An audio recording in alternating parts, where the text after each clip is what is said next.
దేవునికి మహిమ కలుగునుగాక.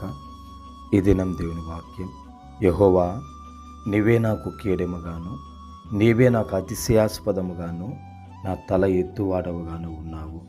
గమనించినట్లయితే గనక ఈ యొక్క మాటలను కీర్తనాకారుడైనటువంటి దావీదు తన కుమారుడైనటువంటి అబ్షాలోము చేతుల్లో నుంచి, అతని ఎదుట నుంచి తప్పించుకొని పారిపోతున్నప్పుడు ఈ మాటలను పలకడం జరుగుతుంది. గమనించినట్లయితే కనుక అతడు దావీదు అంటున్నాడు, దేవా నువ్వే నాకు కేడెం, నువ్వే నాకు రక్షణ శృంగం, నువ్వే నాకు అతిశయాస్పదము, అంతేకాకుండా నిశ్చయముగా నా తలను పైకెత్తుతావు ప్రభు అంటున్నాడు. గమనించండి ప్రియమైన దేవుని జనాంగమా, ఈ దినాన నువ్వు అందరి ఎదుట తల దించుకునే స్థితిలో నువ్వు ఉన్నావేమో. ఎవరి ఎదుటైతే నేను తల దించుకోకూడదు అనుకుంటున్నానో వారి ఎదుటే నేను తలదించుకుంటున్నానని చెప్పేసి నువ్వు బాధపడుతున్నావేమో. అయితే ప్రభు నీతో వాగ్దానపూర్వకంగా చెప్తున్న మాట ఏమంటే, నిశ్చయముగా నీ తలను పైకెత్తేవాడని నేనే అంటున్నాడు. ఆ దినాలలో దావీదు యొక్క తలను పైకెత్తిన దేవుడు నిశ్చయముగా నీ తలను కూడా ఆయన పైకెత్తబోచున్నాడు.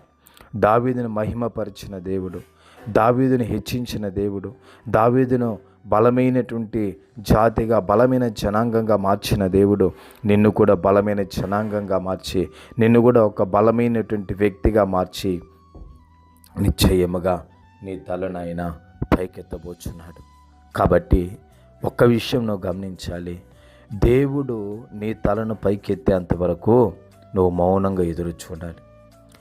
నీవుగా నేను తల పైకెత్తాలని చెప్పేసి నువ్వు గనక శత్రువులు ఎదుట, నీ విరోధులు ఎదుట, నిన్ను దూషించు వారి ఎదుట నువ్వు ఇది చేసినట్లయితే గనక నువ్వు ఎప్పటికీ కూడా తల ఎత్తుకోలేవు. అయితే దేవుడు నీ తలను పైకెత్తే సమయము ఆసన్నమైంది. దేవుడు నీ తలను నిన్ను హెచ్చించే సమయం ఆసన్నమైంది. కాబట్టి నువ్వు ఓపికగా ఎదురు చూడు. దేవుని సమయం వచ్చేంత వరకు ఎదురు చూడు. నీ అంతటి నీవు సమయాన్ని కలుగు చేసుకోవద్దు. దేవుని యొక్క సమయం కొరకు నువ్వు వేచి నిశ్చయముగా నీ తలను పైకెత్తుతాడు, నిన్ను దీవిస్తాడు, నేను ఆశీర్వదిస్తాడు, నేను నిలవబెడతాడు. ప్రభు ఈ మాటను దీవించుగాక. పరిశుద్ధుడా స్తోత్రాలనైనా ఈ మాటను బట్టి మీకు స్తుతులు చెల్లిస్తున్నాం. దీవించి ఆశీర్వదించండి, బలపరచండి. యేసు నామములో తండ్రి, ఆమేన్, ఆమేన్.